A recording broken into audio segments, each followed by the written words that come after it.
Hello friends, नमस्कार साथियों, स्वागत करते हैं आप सभी का अपना ऑफिशियल यूट्यूब चैनल ओम मोटिवेशन वाला। बोले तो हौसला बढ़ाओ, पहचान बनाओ। जैसा कि आप सभी को पता है कि मैं मोटिवेट करता हूं और जितना हो सके उतना आप लोग को सहयोग करने का, और जितना हो सके उतना mentally fresh, do not take any stress. और प्लीज़ आपका जो गोल है, आपका जो एम है, उस पर फोकस कीजिए। तो मैं एक बार फिर ओम प्रजापति आप सभी का हार्दिक अभिनंदन करता हूं कि इससे पहले मैं कुछ स्टार्ट करूं, आप अगर मेरे चैनल पर नए विजिट किए हैं तो प्लीज़ सब्सक्राइब कीजिएगा, लाइक कीजिएगा, और प्यारे बंधुओं, प्यारे सहपाठियों, प्यारे मेरे भाई बहन अपने फ्रेंड सर्कल में शेयर कीजिएगा, ताकि थोड़ा मुझे भी मोटिवेशन मिले और आप सभी भी मोटिवेट होइए ना मुझसे।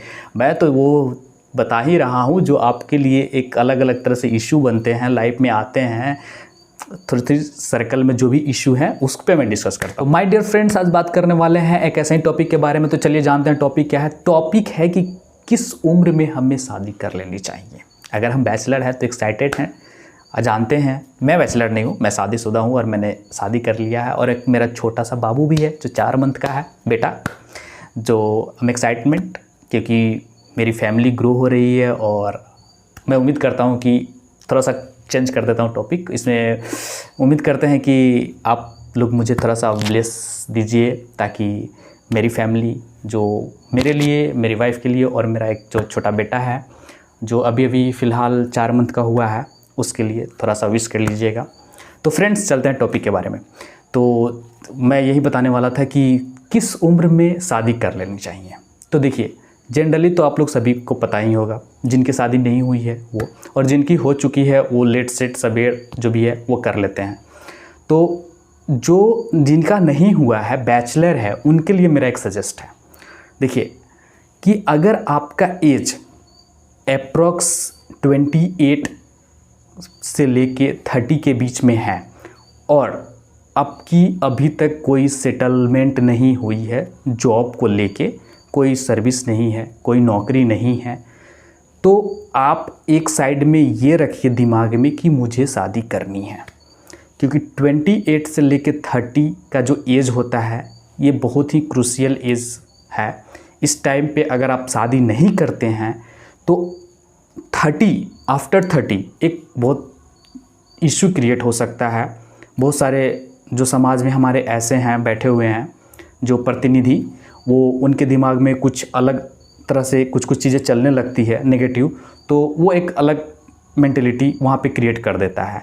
तो मैं सभी भाई बंधुओं से यही कहना चाहूँगा कि जो बैचलर हैं, जो लड़के हैं 28 से लेके 30 के बीच में हैं, तो अगर उनकी जॉब सेटल नहीं हुई है तो एक तरफ वो अपने माइंड में रखें कि मुझे इस टाइम शादी का भी फोकस करना है और शादी भी कर लेना है। आप फोकस कीजिए, आप अपने पेरेंट्स को भी फोकस करते रहना चाहिए, बोलिए, और इसके बीच में आप शादी कर लेते हैं तो ये एक अच्छा टाइमिंग है। परफेक्ट तो ये नहीं बोलेंगे, परफेक्ट टाइमिंग तो होता है जैसे 25-26 में अगर कर लेते हैं तो ये परफेक्ट एज है। इससे पहले भी लोग कर लेते हैं, लेकिन 25-26 इज़ अ परफेक्ट एज।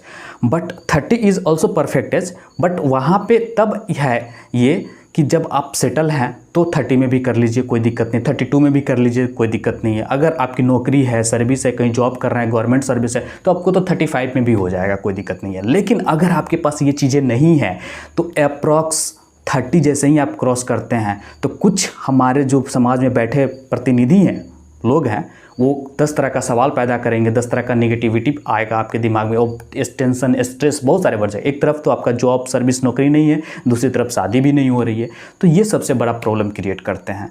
तो मैं जितने भी भाई बहन हैं, जितने भी बैचलर हैं, उनको मैं सजेस्ट करूँगा कि अगर आप लड़के हैं तो अगर जॉब नहीं है तो 28 से 30 के बीच में कोशिश कीजिए शादी कर लेने के लिए। अगर जॉब है तो निश्चिंत होकर आप खोजिए, देखिए। अरेंज है तो अरेंज में लग जाइए, लव है तो कोई बात नहीं है, आप ऑलरेडी देख रखे हैं तो वो भी बता सकते हैं, तो वो आराम से हो सकता है। जॉब है तो आपका 32, 33 भी चल सकता है, 35 भी चल सकता है, उसके लिए कोई रिलैक्स नहीं है। क्योंकि सबसे पहले यहाँ पे ये देखते हैं लोग आजकल समाज में कि लड़का क्या कर रहा है, लड़का सेटल है कि नहीं है, तो ये फैक्टर काम करता है। तो मेरे हिसाब से 30 एज लड़के के लिए परफेक्ट है, और जो गर्ल्स हैं, जो बहनें हैं, जो लड़कियां हैं, उनके लिए जो एज है वो 26-27 तक कर ले, अच्छा है।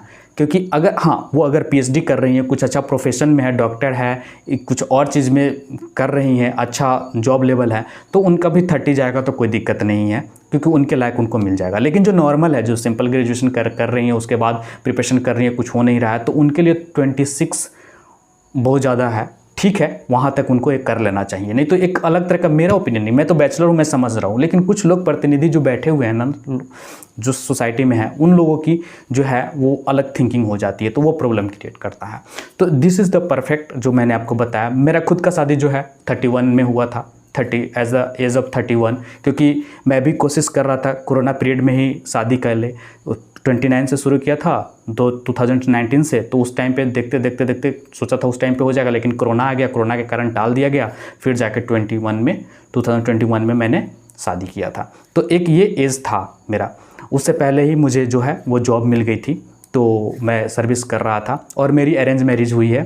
तो ये एक पीरियड था जो मैं अपने लाइफ का एक्सपीरियंस है जो आप लोगों से शेयर किया हूँ।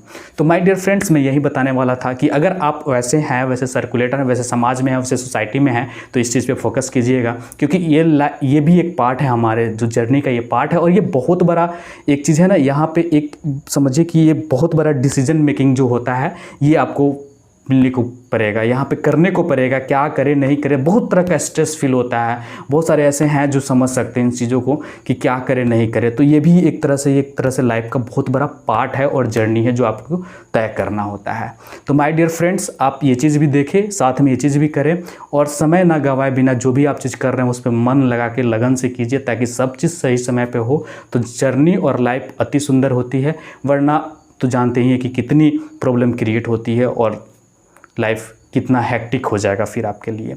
तो माय डियर फ्रेंड्स, मैं यही बताना चाहता हूँ, हर बार की तरह हर बार मोटिवेट करूँगा आपको, जितना हो सके उतना हर चीज़ एक बताऊँगा। बस लगे रहिए, ज्वाइन कीजिए और मेरे साथ बने रहिए। तो thank you my dear friends, बहुत बहुत धन्यवाद आप सभी भाई बहनों का। नए हैं तो ज़रूर चैनल पर सब्सक्राइब कीजिएगा, लाइक कीजिएगा और शेयर ज़रूर कीजिएगा, ताकि मुझे भी मोटिवेशन मिले, और मैं तो मोटिवेट करने के लिए तैयार है और हमेशा के लिए है हूँ। तो thank you my dear friends.